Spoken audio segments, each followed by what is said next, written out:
Hi, my name is Andy. I work for Merrifield Garden Center. I work out in the Gainesville location. I am a naturalist and a horticulturalist, and some of the guys out there call me the bird guy. So today, a quick little tip about gardening for birds. When you garden for birds, you need to look at plants differently. You need to look at plants as a food source for the birds, whether they feed directly on the plant, such as eating the seeds, berries, or nuts, or whether they feed on the insects that live on the plants. You can also attract birds and butterflies and with the color of the blooms.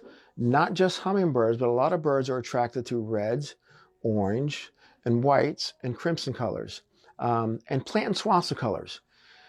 Birds and butterflies will see swaths of colors a lot more clearly than just one individual plant. And biodiversity.